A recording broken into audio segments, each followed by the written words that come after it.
Hello, my name is Caitlin Duffy. I'm the writer of the character modeling article that you've been following along with. So now we are moving on to the video portion in which I aim to give you a strong visual guide of the process of character modeling. And so what you see right now in front of you are the 4 different stages of the head model for this section.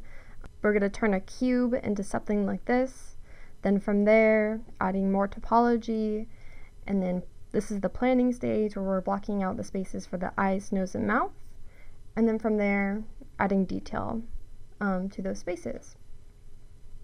So now I'm going to bring up my image planes, which I already have ready in my scene. In a sec, if you do not know how to do that, I will show you how to do this. And I'm using Maya 2018, but these techniques work if you choose to use another software. So you just do View, Image Planes, and when you do that, you're going to want to do it in the view of your choice. So I'm just doing spacebar and clicking, and as you can see, everything lines up accordingly. The head fits nicely in the middle of the neck area, and the bottom of the head lines up, the top of the head's lining up, so everything is looking ship-shape. So now what I'm going to do is I'm going to start with a cube. My cube is placing down here, so I'm going to move it back up here because we want to make the head. I like giving it 3 subdivisions across height, width, and depth. So what I'm doing now is I'm adding 3 subdivisions under the polycube input here. And before I continue any further, I'm going to talk a little bit about my 3 tips that I recommended, which are symmetry, toggling, and simplicity. So of course simplicity, we're starting with a cube. And then symmetry is important, so that way our object doesn't get messy when we go throughout the process. So now I've just gone to my modeling toolkit and turned on Object X Symmetry. So now I'm just going to use my translate tools to get the basic head shape for our character. Actually, first I'm going to scale this object up. Grab faces, and then just kind of continue bringing them out until I get roughly the shape that I want. So of course I talked a little bit about simplicity. We're starting with a very low poly shape. The other thing that's important is toggling, which I'm going to get to here in a second. So, and I'm doing a little bit of right now. I'm toggling between different views. I'm looking around my entire object just to see that, you know, I'm getting the right shape I want. I'm looking to see that none of my vertices are poking out a whole lot. And so now I've switched over to kind of nitpicking a little bit at my vertices just to get a little bit better of a shape that I want, just honing in a little bit more. And then I'm going to take a look here. And so toggling not only includes like looking around a lot in your 3D space, but also includes toggling between smoothed and unsmoothed views.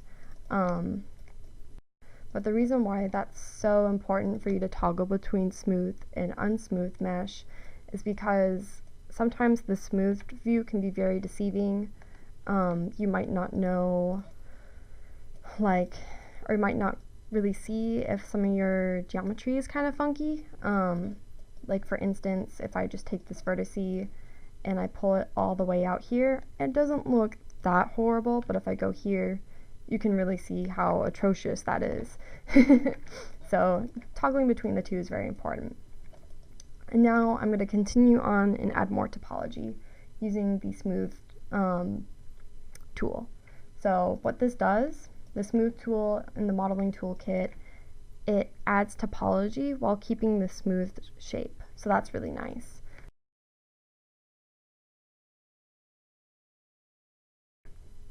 So I'm going to tweak this a little bit more. And now I'm using the soft selection tool. I just used the shortcut B to do this. and if you hold down B and middle click and drag, it will change the radius of this tool. So this is really nice because I can kind of sculpt and get like a little bit more accuracy sometimes than the sculpting tools will allow. The sculpting tools can be a little finicky sometimes, I've found in Maya. So I'm going to say that we have the basic head shape. So now we're moving on to step 3, planning. I'm going to go into my front view.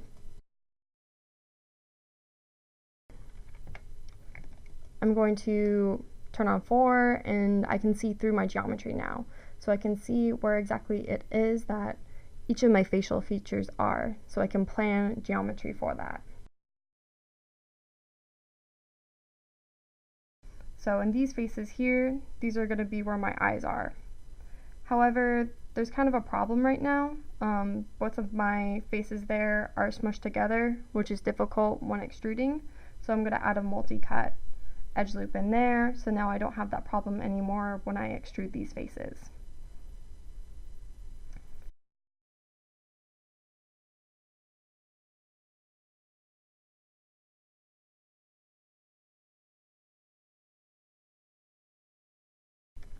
So now I'm going to extrude, Control E.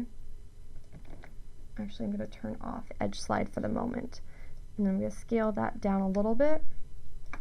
Go into my perspective view. Then from here I'm going to use edge slide.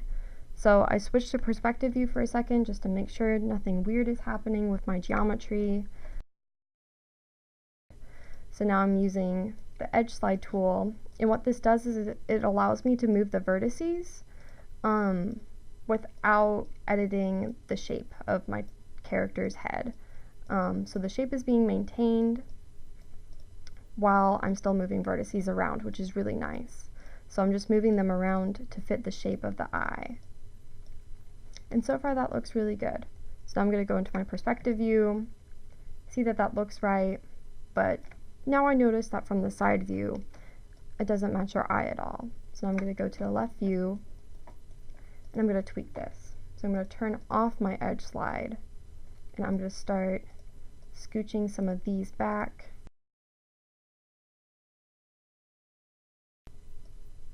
And I think the eye is probably the hardest one to get right. So once we get this done, it's going to be much easier to block out the nose and to do the mouth. Again, going back to those 3 rules I have, toggling is really important. So right now I'm just toggling to make sure that everything is okay, nothing's too messy yet. So I'm going to scooch these ones back more, continue fitting that shape of eye that I want. I'm going to go back into my left view again, see that I'm getting that shape. Alright, so it looks like I might need to scooch this down a little bit. I'm going to go back to my perspective view, make sure I have all the vertices I need.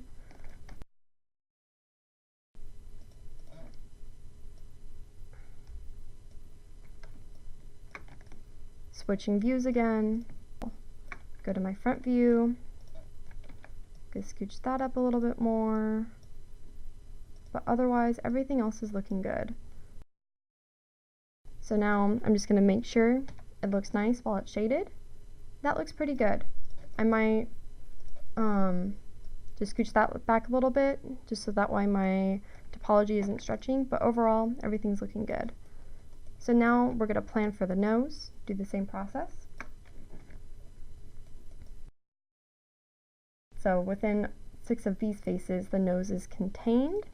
But let me see, I think ultimately I might just need these 2. Again, extrude, I'm going to pull them out. And the reason why I'm going a bit above the nose is because I want to form the bridge of the nose as well. So I want to give myself a little bit more topology to be able to have the flexibility to do that. So I'm going to go into my left view again, just grab some of this topology and push it back. Keep on pushing it back to fit the shape that I want to have. I'm going to go into perspective view, make sure nothing's funky yet. Things are getting a little weird in some areas, but it's not bad. I'm going to grab, oops, something weird selected. There we go. I'm going to push these guys back a little bit more.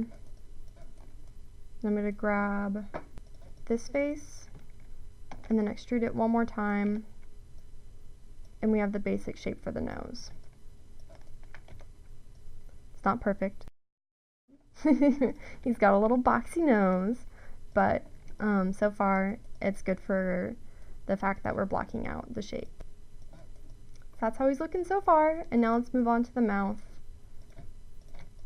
So again, same thing, go into the front view, toggle 4 to see through the mesh and see what faces the mouth is contained within, which are these 4 faces. Control E, extrude, and then we're going to toggle back to our perspective view.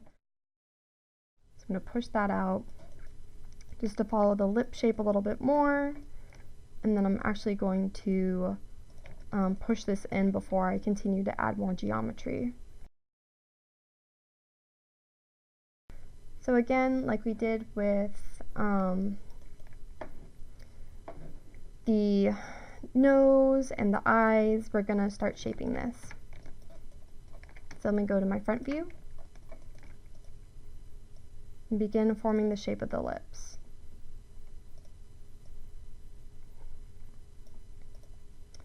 And then what I'm actually going to do is, after I kind of follow the shape, I'm going to add in another edge loop so that way it cuts right down the crease of the mouth. So I'm going to do that, and then I'm going to straighten that out actually a little bit. So I'm going to turn back on edge slide. Oops, I didn't have edge slide on. Alright, the lips look okay. So I'm not too worried about the fact that I didn't have edge slide on. There we go. Nice. Alright. Take these guys and then push them back. Push you back as well. Little vertice. Back you go. Okay. So let me go back to my front view again and make sure that I'm following the lip shape nicely. Now then, let me grab these faces. And then I'm going to again extrude. Turn off edge slide while I do that. You look in perspective view and see how well that's fitting. Alright, I think that fits perfectly. So now that our planning is done, we've blocked out where we need each of the facial features to go, the eyes, nose, and mouth. We can now begin extruding and refining the detail. So I'm going to start with the eyes. Again, this is how it looks smoothed. Much nicer. Much more pretty. I'm going to extrude that, push it back. Then I'm going to scale it down. And then I'm going to grab the center edge, soft selection B, and then just push that back so that way we're mimicking kind of like the curve of an eye socket. So I'm actually going to grab this vertice instead and make my selection a little bit bigger and do that. There we go. Then I'm going to add another edge loop in here. And then this guy, I think I'm going to scale. Yeah, I'm going to scale it up a little bit and then push it back. Now let me look at it, see how it looks smoothed. 3 for smooth, And we're starting to get a nice eye shape. That's great. All right. And also something I haven't really talked about yet is clean topology. If your topology isn't perfectly clean, that's completely fine, because that's what re-topologizing is for. That will be when we're going to make our topology really organized and neat. Otherwise, if you have messier mesh, that's totally fine. So I was just doing a little bit of cleanup there. Now I'm going to move on to the nose. So I'm going to go back to my front view and then look at my nose shape. So my nose shape right now is a lot more square. So I'm going to add some more topology there, I think. I'm going to bring that up a little bit more and make it wider. I'm going to turn on surface slide, which is similar to edge slide, but it moves along the surface rather than the edge. Add some more topology, I think, here. Let me see. Let me go to my perspective view and take a look. Again, using surface slide, help me slide along the faces of my model.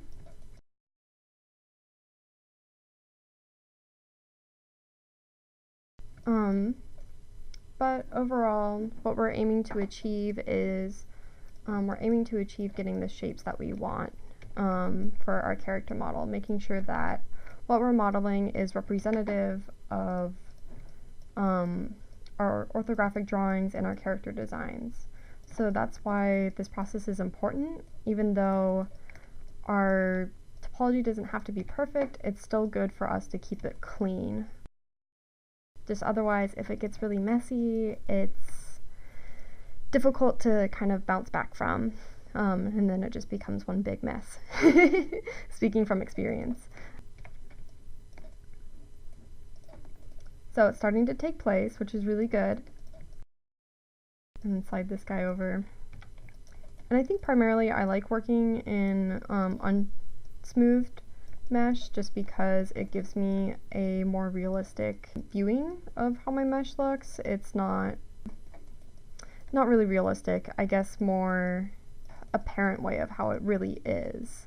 That way I'm not deceived by the smoothness of it, and then when my mesh is smoothed, I'm very pleasantly surprised with how it looks. Gonna go back to surface slide so I can slide against the topology.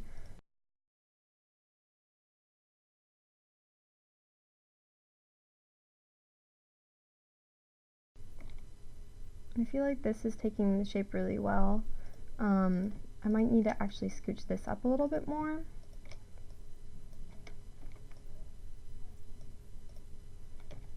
Alright, and I think that's looking pretty good. And double check it in this view. And then I'm going to make sure it's still following along the profile shape. So again, toggling is really important. Just making sure that from all different views and perspectives, or smoothed or unsmoothed, that your mesh is following along with what you want. So it looks like it is very far off from what I want. Yes, it is. So toggling is important. Woo! Make sure our mesh doesn't look too funky. It doesn't. Great. Let me turn it back on 3. His nose is looking a little weird though. I will admit, his nose is a little weird. So again, edge slide, just doing some tweaking.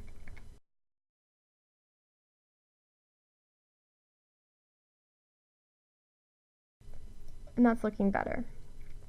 Much, much better. Now let's get to the mouth, and then we'll be done. So doing the same like we did for the eye sockets, I'm going to extrude this inward, and then push it back, and then make it really large, and then grab the center and kind of curve it out. Perfect. Then I'm going to add some more topology on the inside of the mouth, right there, and let's see how it looks smoothed. Alright, pretty good. It's still not quite following along the lip shape that we want, so I'm going to really quickly do that a little bit. But once you're at this point, it's just kind of a lot of tweaking until you get what you want.